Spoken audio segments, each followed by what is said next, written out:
नमस्कार दोस्तों। Renewable energy का सितंबर 2022 में क्या अपडेट रहा उसके बारे में डिस्कस करेंगे। और जैसा कि मैंने पहले भी बताया कि मैं जो रिन्यूएबल एनर्जी से जो अपडेट है मैं उसको दो पार्ट में बनाता हूँ। पार्ट वन बेसिकली जो गवर्नमेंट स्कीम्स जो पॉलिसीज जो होती है उसके ऊपर अपडेट के ऊपर रहता है।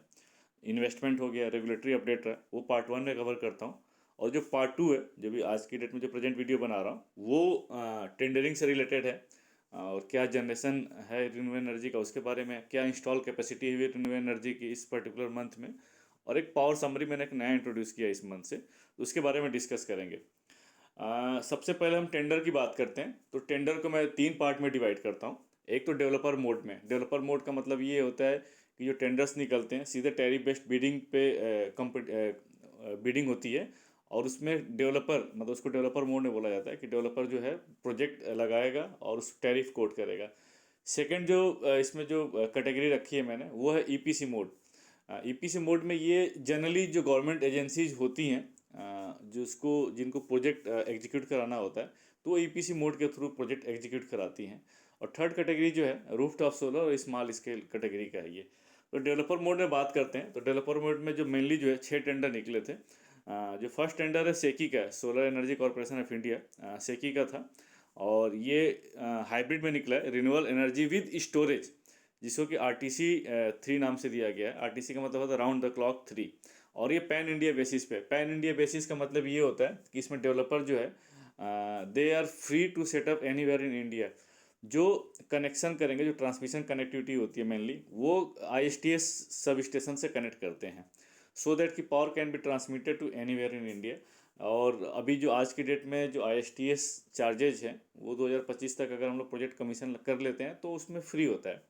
इसलिए ये पैन इंडिया बेसिस पे है ये। और जो ये कैपेसिटी है टोटल 2250 मेगावाट की है। और रिन्यूएबल एनर्जी विद स्टोरेज है RTC 3। जो नेक्स्ट टेंडर है वो टेंडर है GUVNL, गुजरात ऊर्जा विकास निगम लिमिटेड ने। और 600 मेगावाट का निकाला है। फेज 17। आप सोच सकते हैं अभी तक कितना उसने फेजेज निकाल दिया, फेज 17 निकाला है। और गुजरात, इसका मतलब ये है कि जो प्रोजेक्ट जो सेटअप करेगा वो गुजरात में ही प्रोजेक्ट लगेगा। और 600 मेगावाट का। नेक्स्ट है MSEDCL, Maharashtra state electricity distribution company limited. ये महाराष्ट्र की डिस्कॉम है। उसने 500 मेगावाट का टेंडर निकाला है, सोलर फेज 9। ये महाराष्ट्र में ही लगेगा, जो प्रोजेक्ट लगेंगे महाराष्ट्र में ही लगेंगे। जो नेक्स्ट है TPDDL, Tata power Delhi distribution limited. ये बेसिकली दिल्ली की डिस्ट्रीब्यूशन कंपनी है। और हम सभी जानते हैं कि जो दिल्ली का जो डिस्कॉम है, बेसिकली मेजर 3 डिस्कॉम है, जो है तीनों प्राइवेट हैं। और दो BSES के नाम से, जो रिलायंस एनर्जी के पास में, और तीसरा ये है TPDDL, Tata power Delhi distribution limited. तो Tata power Delhi distribution limited ने 255 मेगावाट का टेंडर निकाला है। ये हाइब्रिड टेंडर है, विंड सोलर हाइब्रिड है। और पैन इंडिया बेसिस। इसका मतलब ये है कि जो डेवलपर है same developer can setup anywhere in India. Next है पेडा, पंजाब एनर्जी डेवलपमेंट एजेंसी। ये बेसिकली पंजाब की रिन्यूएबल एनर्जी एजेंसीज है। इसने 53.69 मेगावाट का निकाला है। और ये स्पेशल टेंडर है। ये स्पेशल टेंडर इसलिए कि कुसुम कंपोनेंट सी के अंतर्गत निकाला हुआ है ये।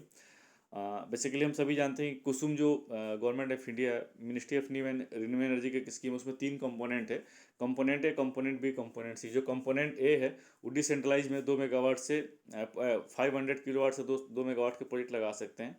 जो कंपोनेंट बी है, जो आइसोलेटेड पंप है, जो ग्रिड से कनेक्टेड पंप नहीं है, जो डीजल से चलते हैं, उनको सोलाइज करने का उसमें प्रोविजन है। और जो कंपोनेंट सी है, जो ग्रिड कनेक्टेड पंप है, उनको सोलाइज करने का इसमें प्रोविजन है।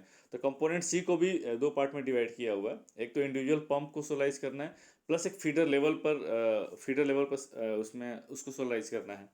तो ये बेसिकली कंपोनेंट सी के अंतर्गत है। और 53.69 मेगावाट का पेटा ने निकाला है। जो नेक्स्ट टेंडर है, जो एडमिन ऑफ UTF लद्दाख, जिसको कि AUTL के नाम से जानते हैं, तो एडमिन ऑफ UTF लद्दाख जो है 15 मेगावाट का सोलर निकाला लद्दाख के लिए। उसके बाद हम आते हैं EPC मोड में। EPC मोड में मैंने पहले ही बताया कि जनरली जो गवर्नमेंट एजेंसीज होती हैं, वो प्रोजेक्ट अगर उनको लगाना होता है तो वो EPC मोड के थ्रू जाते हैं। और उनके लिए मैंडेटरी होता है कि वो टेंडर के प्रोसेस के थ्रू ही EPC कॉन्ट्रैक्टर को सिलेक्ट करें। तो जो इसमें फर्स्ट टेंडर है EPC मोड में, इसमें इंदौर म्यूनिसिपल कॉरपोरेशन ने 60 मेगावाट का निकाला है। चूँकि इंदौर का है तो मध्य प्रदेश के लिए ये सोलर के लिए है। जो नेक्स्ट टेंडर है Gujarat state electricity company limited, ये बेसिकली GSECL के नाम से है और ये गुजरात की जेनको कंपनी है, जो गुजरात की पावर जनरेटिंग कंपनी है, वो कंपनी है। और इसने बेसिकली 60 मेगावाट के मतलब 6-7 टेंडर्स निकाले हैं।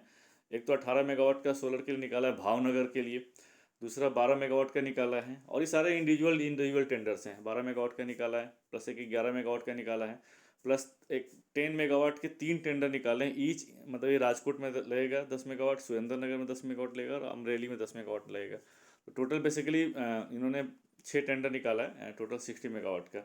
जो नेक्स्ट कैटेगरी है पेडा, पंजाब एनर्जी डेवलपमेंट एजेंसी, इसने 16 मेगावाट का निकाला है सोलर के लिए। जो फोर्थ है Tamil Nadu cooperative milk producers federation limited, तो ये भी एक्चुअली सेटअप करना चाहते हैं ओनरशिप मोड में, तो इन्होंने 15 मेगावाट का टेंडर निकाला है सोलर के लिए तमिलनाडु में। उसके बाद नेक्स्ट है Maharashtra state road transport corporation. ये महाराष्ट्र की कंपनी है, बोल सकते हैं पब्लिक सेक्टर कंपनी है, और 9 मेगावाट का इसने टेंडर निकाला है सोलर के लिए ही निकाला महाराष्ट्र में। उसके बाद जो नेक्स्ट है NHDC, तो NHDC बेसिकली क्या है कि it is the joint venture company between government of Madhya Pradesh and NHPC, उसकी जॉइंट वेंचर कंपनी है। तो NHDC ने 8 मेगावाट के लिए निकाला है कुसुम कंपोनेंट C में मध्य प्रदेश के लिए। फिर द नेक्स्ट है BPCL, Bharat petroleum corporation limited ने 6 मेगावाट का टेंडर निकाला है सोलर के लिए केरला में। तो बेसिकली EPC मोड के अंतर्गत ये जो टेंडर्स हैं, ये 7 टेंडर्स हैं मेनली, ये हैं। अब उसके बाद आते हैं हम जो थर्ड कैटेगरी है, जैसा कि मैंने पहले ही बताया कि रूफटॉप और स्मॉल स्केल कैटेगरी में मैंने इसको रख रखा है। तो इसके अंतर्गत जो फर्स्ट टेंडर है सेकी का ही है, solar energy corporation of India ने 50 मेगावाट का निकाला रूफटॉप सोलर के लिए अंडर रेस्को मोड, और ये जो है बेसिकली गवर्नमेंट बिल्डिंग्स के लिए निकाला है ये। और मैं थोड़ा सा अपडेट कर दूं, जो गवर्नमेंट बिल्डिंग्स के लिए गवर्नमेंट जो ministry of new and renewable energy MNRE की जो स्कीम है बेसिकली, जो फेज़ 2 के जो नाम से है, उसमें अभी गवर्नमेंट बिल्डिंग्स के लिए कोई सब्सिडी नहीं है। आज के डेट में जो सब्सिडी देते हैं रेजिडेंशियल बिल्डिंग या ग्रुप हाउसिंग सोसाइटी, उसके लिए है, गवर्नमेंट बिल्डिंग्स के लिए कोई भी सब्सिडी नहीं है। तो सेकी ने 50 मेगावाट का निकाला है रेस्को मोड में गवर्नमेंट बिल्डिंग्स के लिए। जो नेक्स्ट है यूपी की एक एजेंसी है रिन्यूएबल एनर्जी एजेंसी, जिसको कि यूपी नेडा के नाम से जानते हैं, Uttar Pradesh new and renewable energy development agency. UP NEDA ने 50 मेगावाट का रूफटॉप सोलर निकाला है, वो भी रेस्को मोड में यूपी के लिए। जो थर्ड है ये भी सेम तेलंगाना की स्टेट एजेंसी है, रिन्यूएबल एनर्जी एजेंसी है, जिसको कि हम लोग ट्रेस्को के नाम से जानते हैं। Telangana state renewable energy development corporation limited ने 16 मेगावाट का निकाला है रूफटॉप सोलर के लिए तेलंगाना में। फिर नेक्स्ट है यूपी नेडा ने 15 मेगावाट का निकाला है रूफटॉप सोलर के लिए, कैपेक्स मोड में निकाला है बेसिकली ये। जो ऊपर 50 मेगावाट था वो रेस्को मोड में था, और ये कैपेक्स मोड में निकाला है 15 मेगावाट। उसके बाद जो नेक्स्ट है JREDA, Jharkhand renewable energy development agency, ये भी झारखंड की रिन्यूएबल एनर्जी एजेंसी है। इसने 5 मेगावाट का निकाला रूफटॉप सोलर में झारखंड के लिए। ये टोटल ओवरऑल टेंडर की पोजीशन हो गई कि इस पर्टिकुलर मंथ में सितंबर में कौन कौन से टेंडर निकले। अब हम बात करते हैं जो पहले के टेंडर्स निकले हुए हैं, उनकी बहुत से टेंडर्स की जो है डेट एक्सटेंड कर दी गई। जो last date of bid submission होता है वो डेट एक्सटेंड कर दी गई है। तो कौन कौन से टेंडर है? फर्स्ट है REMCL, railway energy management corporation limited जो है, ये जॉइंट वेंचर कंपनी है रेलवे और इरकॉन के बीच का। तो इसने 1548 मतलब 1548 मेगावाट का जो है सोलर के लिए निकाला था पैन इंडिया बेसिस पे। जुलाई में टेंडर निकला था, जो लास्ट डेट लिखी है जुलाई 22। इसका मतलब ये है कि जुलाई में टेंडर निकला था, और इसकी डेट 2-3 बार एक्सटेंड कर दी गई है। अभी जो लास्ट डेट है इसकी है 4 नवंबर 2022। जो नेक्स्ट है Punjab state power corporation limited PSPCL ने 1000 मेगावाट का टेंडर निकाला था, अप्रैल 2022 में निकाला था, और बेसिकली ये पंजाब के लिए निकाला था। जो प्रोजेक्ट लगेंगे वो पंजाब में ही लगेंगे। इसकी भी डेट जो है एक्सटेंड करके 3 अक्टूबर 2022 कर दी गई है। फिर नेक्स्ट REMCL का ही है, 1000 मेगावाट का टेंडर निकाला था, और स्पेशल टेंडर था, हाइब्रिड टेंडर था basically, renewable energy with and without storage. ये पैन इंडिया बेसिस पे था, ये भी जुलाई में ही निकाला गया था। इसकी भी डेट एक्सटेंड करके 4 अक्टूबर 2022 कर दी गई है। फिर उसके बाद है नेक्स्ट GUVNL, गुजरात ऊर्जा विकास निगम लिमिटेड ने 700 मेगावाट का निकाला था फेज़ 9 का, और ये मार्च 22 में ही टेंडर निकाली गई थी। तो इसकी भी डेट कई बार एक्सटेंड की जा चुकी है, और अभी जो लास्ट डेट है 29 अक्टूबर 2022 कर दी गई है। उसके बाद GUVNL का ही है, 500 मेगावाट का बेसिकली हाइब्रिड टेंडर था, 500 megawatt renewable energy with 250 megawatt hour energy storage system के साथ था ये, और इसको फेज 15 का नाम दिया गया था, और ये जून में निकला था बेसिकली। तो इसकी भी डेट एक्सटेंड की गई है 2-3 बार। तो 1 नवंबर 2022 इसकी डेट कर दी गई, last date of bid submission. उसके बाद जो है MSEDCL का ही है, ये भी हाइब्रिड टेंडर था, Maharashtra state electricity distribution company limited. 250 megawatt का टेंडर था, renewable energy with energy storage system, जिसको कि ट्रांच 7 का नाम दिया गया था, और ये अगस्त में निकला था बेसिकली, अगस्त 2022 में। इसकी भी डेट एक्सटेंड करके 3 अक्टूबर 2022 कर दी गई है। तो ये डेट एक्सटेंशन जो पहले के टेंडर्स निकले थे, ये उनका डिटेल है कि किसकी किसकी डेट एक्सटेंड की गई है। अब हम बात करते हैं इस पर्टिकुलर मंथ्स में किसका रिवर्स ऑक्शन हुआ। रिवर्स ऑक्शन होने के बाद एक्चुअली क्या होता है, रिवर्स ऑक्शन दो तरीके से होता है। अगर EPC टेंडर है तो उसमें जो प्रोजेक्ट कॉस्ट डिराइव्ड हो जाती है, और अगर डेवलपर मोड में है तो उसमें सीधे से टैरिफ डिराइव्ड हो जाता है। इस पर्टिकुलर मंथ में 3 मेजर इंपॉर्टेंट टेंडर्स थे जिनका रिवर्स ऑक्शन हुआ। अब बात करते हैं कौन कौन से थे। तो एक जो फर्स्ट टेंडर था महाराष्ट्र का था, Maharashtra state electricity distribution company limited ने जून 2022 में टेंडर निकाला था, और ये 500 मेगावाट सोलर का था, जिसको कि फेज 8 था, फेज 8 ट्रांच 6 था। और इसमें जो विनर्स थे बेसिकली NTPC एंड अवादा था। NTPC को 200 मेगावाट मिला है, और जिसका टैरिफ निकल के है 2.82 पर यूनिट, और अवादा ने 300 मेगावाट पाया है, जिसका का टैरिफ 2.83 पर यूनिट था। जो नेक्स्ट टेंडर है GUVNL का था, गुजरात ऊर्जा विकास निगम लिमिटेड का था, जिसने जुलाई 2022 में टेंडर निकाला था ये, और 750 मेगावाट का सोलर फेज 16 का था ये। और इसमें 4 जो कंपनी है उनको रिवर्स ऑक्शन में वो विनर हुए हैं। एक तो सोलर क्राफ्ट पावर इंडिया के नाम से जो ब्लू पाइन एनर्जी जो कंपनी है उसी का ये। बेसिकली होता क्या, थोड़ा सा मैं आपको ये भी बता दूं, जो कंपनीज जो विनर होती हैं ना, तो स्पेशल पर्पज व्हीकल बनाकर अलग अलग कंपनी से बना करके बिडिंग करते हैं। जो मेन कंपनी होती है वो बहुत सारी कंपनीज बनाती हैं अब बिडिंग करने के लिए। तो आप देख सकते हैं इसमें, तो जो ब्रैकेट में लिखा हुआ है बेसिकली मेन कंपनी है। तो ब्लू पाइन एनर्जी जो है मेन कंपनी है, उसने सोलर क्राफ्ट पावर इंडिया के नाम से करके इसमें बिडिंग में पार्टिसिपेट किया था। उसको 120 मेगावाट मिला है, और उसका जो टैरिफ था बेसिकली 2.49 पर यूनिट।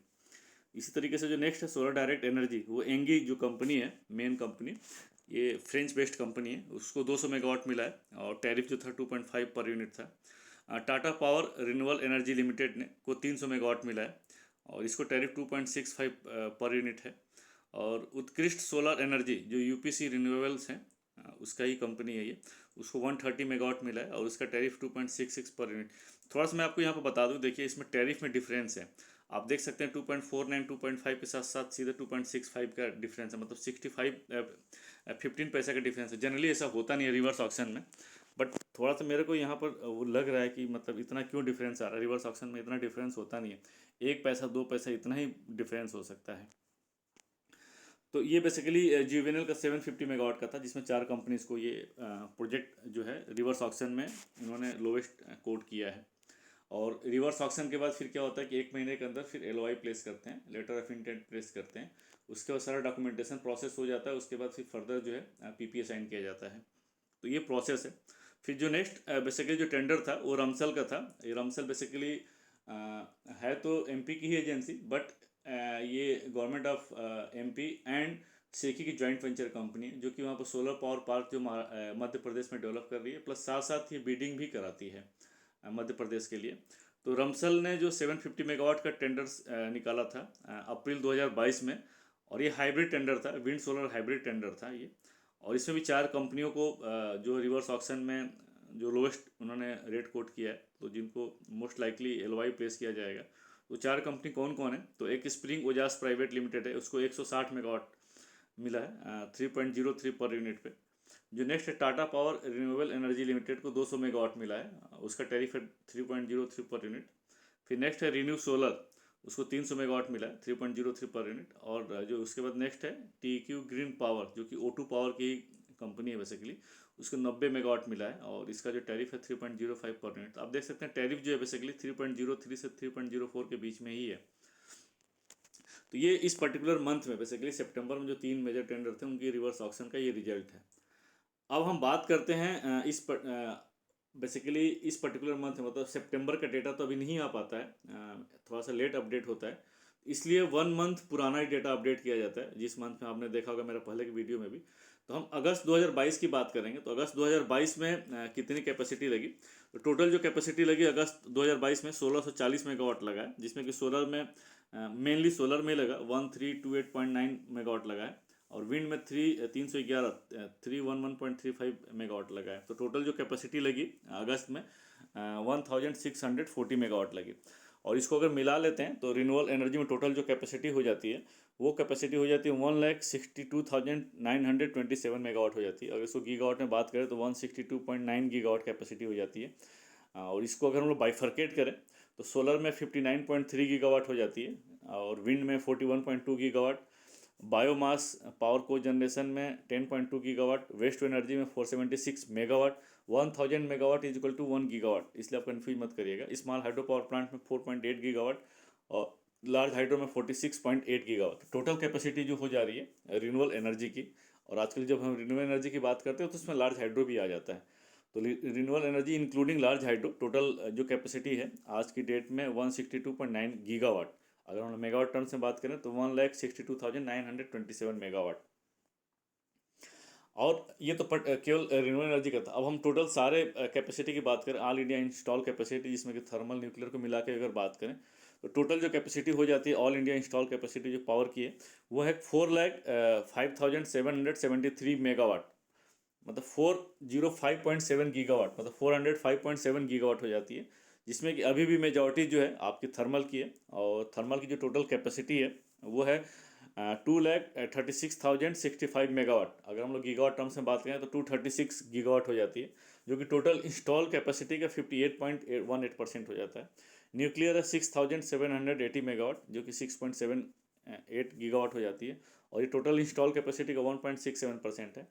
अब अब बैलेंस जो कैपेसिटी हो जाती है वो रिन्यूएबल एनर्जी सोर्सेस हो जाती है इंक्लूडिंग लार्ज हाइड्रो। तो ये जो टोटल कैपेसिटी है 162.9 गीगावाट हो जाती है, जो कि टोटल इंस्टॉल कैपेसिटी का 40.2% हो जाता है।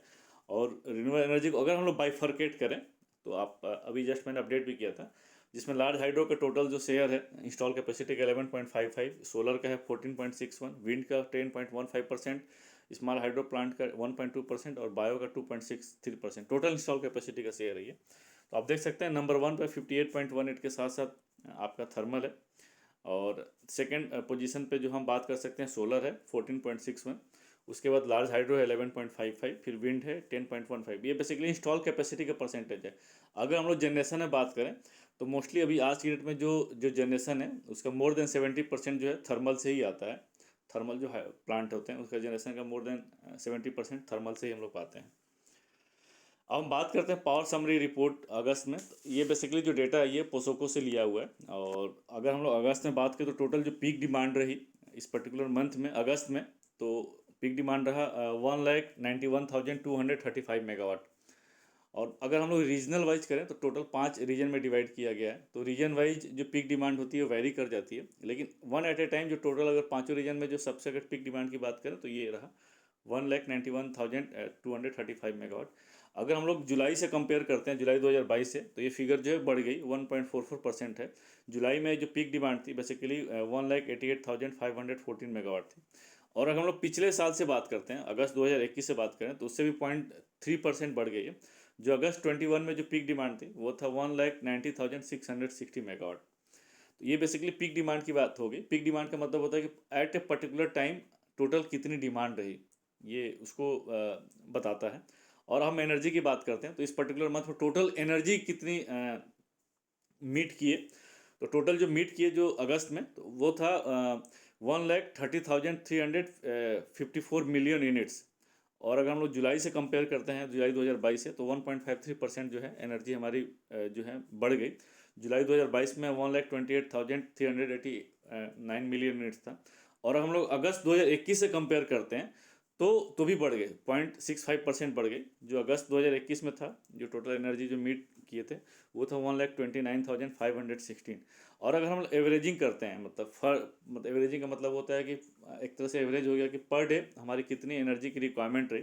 तो अगर एवरेज एनर्जी करते हैं तो 4,205 मिलियन यूनिट्स पर डे की रिक्वायरमेंट रही एनर्जी की, जिसको कि मीट किए। तो ये अगस्त 2022 का रहा पावर के पॉइंट ऑफ व्यू से। और हम जनरेशन की बात करते हैं कि इस पर्टिकुलर मंथ में मतलब अगस्त 2022 में टेक्नोलॉजी वाइज कौन सी कितनी जनरेशन हुई। तो मैंने 3 पार्ट में, अभी तक मैं हाइड्रो नहीं इंक्लूड करता था, तो इस मंथ से मैं हाइड्रो भी इंक्लूड कर रहा हूँ। तो हाइड्रो जनरेशन, विंड जनरेशन और सोलर जनरेशन।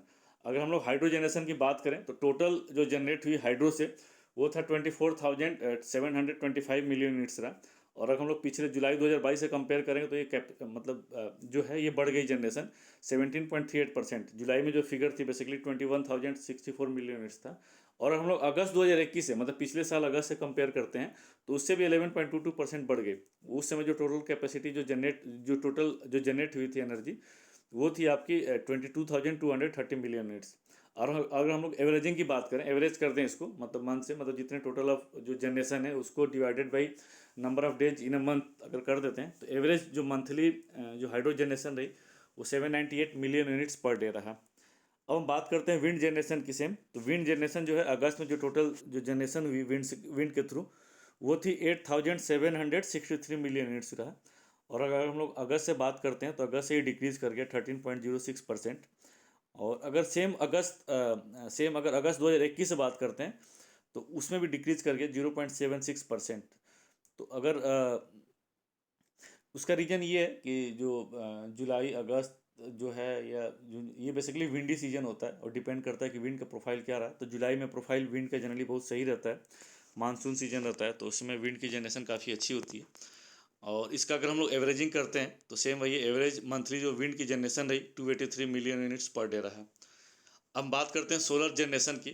तो अगस्त 2022 में जो टोटल जनरेशन हुआ सोलर से 689 मिलियन यूनिट्स रहा। और अगर कंपेयर करते हैं जुलाई 2022 से तो ये कैपेसिटी बढ़ गई, कैपेसिटी जनरेशन बढ़ गई 8.38% रहा। जो जुलाई 2022 में था 6449 मिलियन यूनिट्स था। और अगर हम लोग पिछले साल से कंपेयर करते हैं, अगस्त 2021 से कंपेयर करते हैं तो काफ़ी जनरेशन बढ़ गई, 31.98% बढ़ गई। जो अगस्त 2021 था उस समय 5296 मिलियन यूनिट्स रहा। उसके दो तीन रीजन है। एक तो रीजन ये है कि कैपेसिटी ईयर ऑन ईयर जो हमारी कैपेसिटी है सोलर में वो बढ़ती जा रही है। विंड में उस रेशियो में नहीं बढ़ रहा जिस रेशियो में सोलर बढ़ रही है। तो एक काफ़ी आप हमेशा कभी भी आप सोलर की अगर हम लोग जनरेशन की प्रोफाइल देखेंगे और अगर हम लोग पिछले साल से कंपेयर करते जाएंगे तो आप देखेंगे सोलर की जनरेशन हमेशा बढ़ती जाए। बट विंड में ऐसा नहीं हो सकता है। विंड में कभी कभी क्या होता है कि कैपेसिटी जो जनरेशन है कम भी हो जाती है क्योंकि वो मंथली और क्योंकि उस रेशियो में कैपेसिटी विंड में नहीं लगी है। और मंथ वाइज चूँकि बहुत स्पेसिफिक होता है, मंथ वाइज और टाइम वाइज विंड की जनरेशन है काफ़ी वेरी करती है। अगर हम लोग इसके एवरेजिंग की बात करें तो एवरेज मंथली जो सोलर जनरेशन रहा वो है 225 मिलियन यूनिट्स पर डे। तो ये बेसिकली मंथली जनरेशन हो गया रिन्यूएबल एनर्जी का, हाइड्रो विंड और सोलर का। तो होप दोस्तों ये जो मेरा अपडेट था रिन्यूएबल एनर्जी को लेकर के सितंबर में क्या टेंडर्स की अपडेट रही, मतलब कौन कौन से नए टेंडर्स हैं, किसका रिवर्स ऑक्शन हुआ, कौन से टेंडर्स जो पुराने निकले थे उनकी डेट एक्सटेंड हुई, इसके अलावा कितनी कैपेसिटी लगी। तो कैपेसिटी तो जनरली 1 मंथ बिफोर का ही हम लोग 1 मंथ बैक का ही अपडेट कर पाते हैं क्योंकि अभी डेटा नहीं मिल पाता है। तो मेरा ये अपडेट रिन्यूएबल एनर्जी के फील्ड में आपको अच्छा लगा होगा। अगर आपको अच्छा लगा होगा तो आप मेरे चैनल को लाइक करिए, सब्सक्राइब करिए, अपने दोस्तों को फॉरवर्ड करिए। फिर आपसे मिलते हैं एक नेक्स्ट वीडियो में नए टॉपिक के साथ। थैंक यू, जय हिंद।